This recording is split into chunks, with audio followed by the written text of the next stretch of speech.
The Bengals defense exceeded expectations last season. Will they follow that up with an encore or be even better in 2022? Here's what I'm looking for in training camp.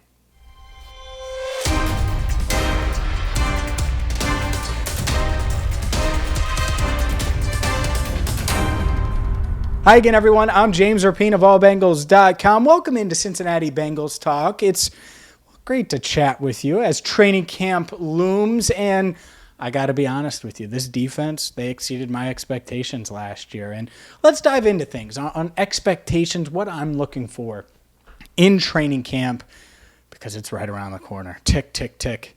And we're going to give you the best training camp coverage there is right here on YouTube. But that being said, look, they bring back essentially all of their starters. Larry Ogunjobi was a starter. Guess what? B.J. Hill's going to fill that role. And I think B.J. Hill's more versatile. I think he's more consistent. I think he's better against the run. Now, is Larry Ogunjobi a great three-tech? No doubt about it.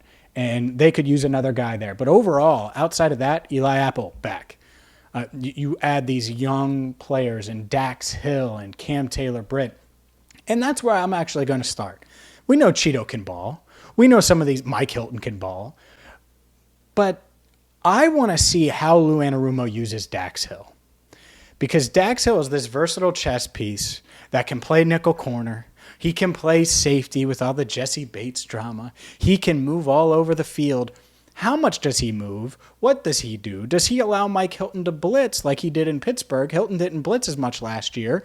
Maybe that happens. Maybe that's one of the effects of having a guy like Dax in the fold, in the mix. And so that's something I'm going to be looking for. The other, look, the Bengals like Eli Apple. They re-signed Eli Apple. He's certainly penciled in as the starter.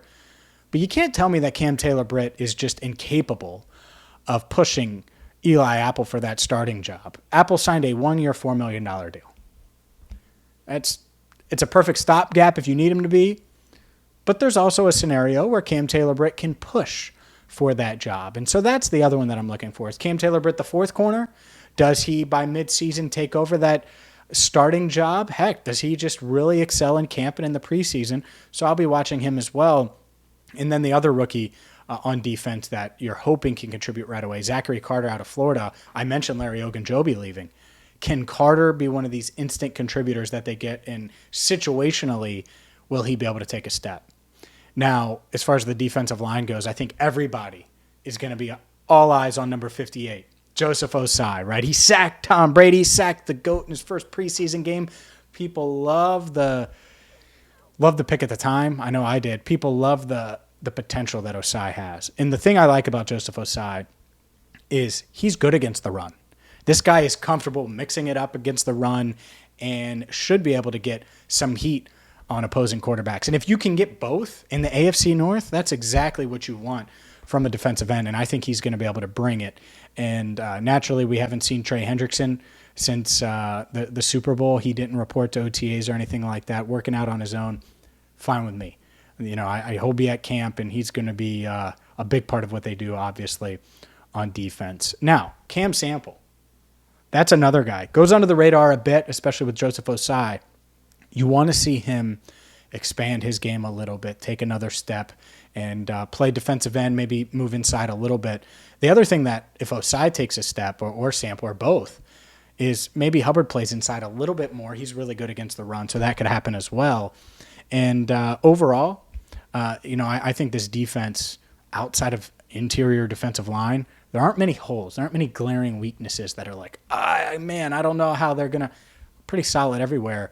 Speaking of solid, I think Jermaine Pratt, Logan Wilson, that's a hell of a 1-2 punch. Solid linebacking combo.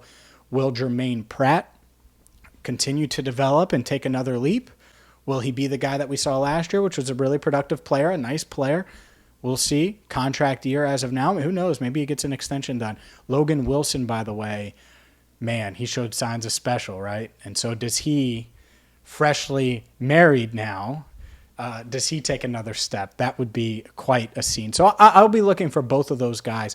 How do they look, especially Logan Wilson coming off of the shoulder?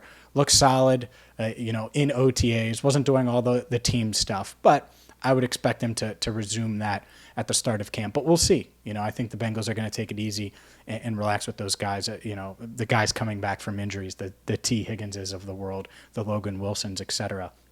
And let's talk about safety outside of Dax Hill, and we know what Jesse Bates brings.